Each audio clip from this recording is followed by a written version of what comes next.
जी हरिवंश गुरु जी। राधा वल्लभ श्री हरिवंश महाराज जी। महाराज जी, ये प्रश्न हम इसलिए कर रहे हैं, काफियों का ये प्रश्न है।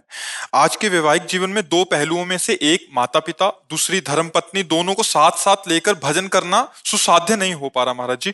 मन की स्थिरता बार बार टूट जाती हाँ, है, है दुख बड़ा उत्पन्न हो कठिन जाता है। कठिन विषय है बच्चा। बढ़िया बात है, क्योंकि आजकल के जो बच्चियां हैं और बच्चे हैं वो बॉयफ्रेंड और गर्लफ्रेंड की बीमारी से बीमार आए हैं। साफ बातें हैं। अब व्यभिचार प्रवृत्ति से युक्त होते हैं। अब उनको बड़े बूढ़ों के आगे झुकना, उनकी सेवा करना उनको पसंद नहीं आता। उनको ये पसंद आता है कि हमारा दूल्हा होटल से भोजन लावे, हम खावें और मनमानी आचरण करें।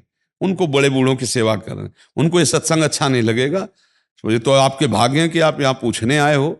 नहीं, आज के नए बच्चे और नए बच्चियां, ये जो गर्लफ्रेंड बॉयफ्रेंड और लिव इन रिलेशन ये जो चल रहा है ना, ये बुद्धि को भ्रष्ट करने वाला है।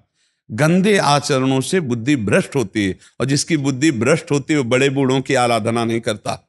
पक्का समझ लेना। उसके लिए बड़े बूढ़े ऐसे कबाड़ की तरह दिखाई देते हैं कि ये बोझा है हमारे लिए, मरे जल्दी तो हम।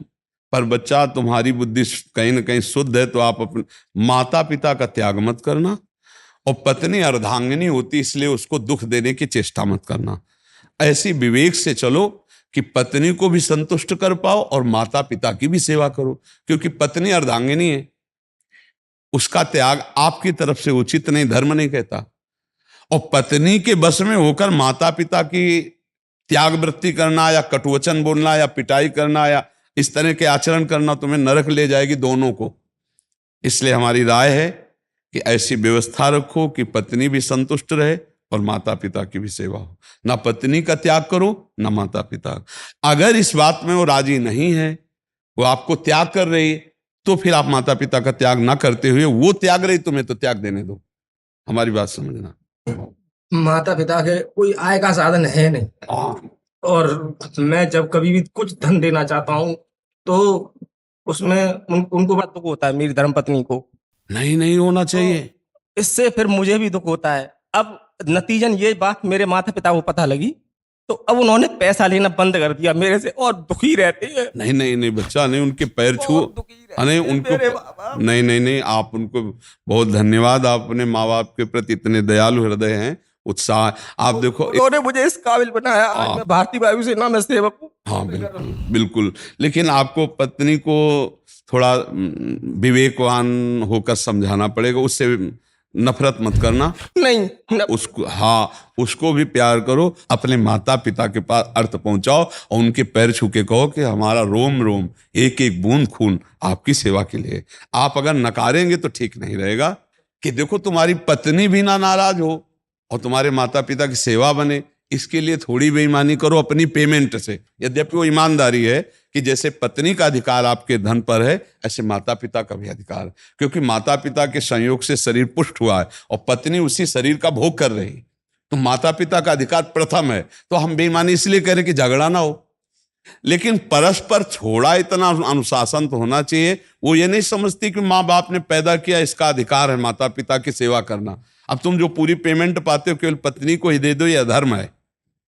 तुम्हारे माता पिता यदि और भाई सब सुविधा सेवा कर रहे हो, तो भी कर्तव्य बनता है कि भाई 10-5 हजार जाके चरणों में रखे पैर। यही तो कर्तव्य कर्म। तो इसको संभालो आप भाई, इसको आप ही संभाल सकते हो। पत्नी को प्यार दुलार और ज्ञान के द्वारा संभालिए। उसको समझाइए कि अच्छा ठीक है, आज तुम कर लो हमारे माँ बाप के साथ, और हमारे तुम्हारे से जो संतान पैदा होगी वो हमारा तुम्हारा ऐसा ही स्वागत करेगी कि उसकी बहू आएगी और वो कहेगी चवन्नी नहीं देना। तब बोलो तुम्हारी दुर्दशा क्या होगी, जब उठने लायक नहीं रहोगे। पैसा सब कुछ थोड़ी होता है। माता पिता की एक अवस्था आती कि उठने लायक नहीं होते, वृद्ध शरीर, उस समय सेवा की आवश्यकता होती। पक्का एक गांव में अपनी माता को पुराने खप्पर में मिट्टी के भोजन ऐसे डाल देते थे। बूढ़ी थी, शकील के पाती थी। तो एक दिन उसकी माँ ने ऐसे रखा, तो बोले मम्मी, लड़के ने कहा जोर से मत रखो। बोले क्यों? बोले टूट जाएगा। अरे बोले टूट जाएगा तो क्या? बोले नहीं मम्मी, ये आपके लिए हमें रखना है। जो दादी को पवाती हो ना, इसी में आपको हम देंगे। समझ रहे हो ना? तुम्हारे आचरण, तुम्हारे बच्चों के संस्कार बनेंगे, तुम्हारे वैसे ही भोगने पड़ेंगे। तो अपनी पत्नी को प्यार में बहुत ताकत है, प्यार से सुधार लो। विवेक से सुधार लो, पर माता पिता की सेवा न छोड़ना, ठीक है। हाँ, इसका मतलब नहीं समझना, निगेटिव मत ले जाना। कल हमारे बच्चे होंगे, अगर हमारे साथ ऐसा व्यवहार करें तो क्या उचित रहेगा? तो हम भी तो किन्हीं के बच्चे, उनकी सेवा करनी चाहिए। ये आजकल सबसे बड़ी समस्या हो रही कि नवीन बच्चे माता पिता की सेवा नहीं करना चाहते, बहुएं सास ससुर की सेवा नहीं। बड़ी दुर्दशा है बूढ़ों की। ये आधुनिक पढ़ाई लिखाई बहुत है बुद्धि भ्रष्ट किए, नशा करने लगे नए नए बच्चे, बूढ़े बाड़ों को मारते हैं, उनकी सेवा नहीं करते। आप तो धन्यवाद है कि आप अपने माता पिता की सेवा के लिए सोच रहे हो। हम बार बार ये बातें इसलिए रख रहे हैं कि हमारे समाज को आवश्यकता है आज बूढ़ों की सेवा की।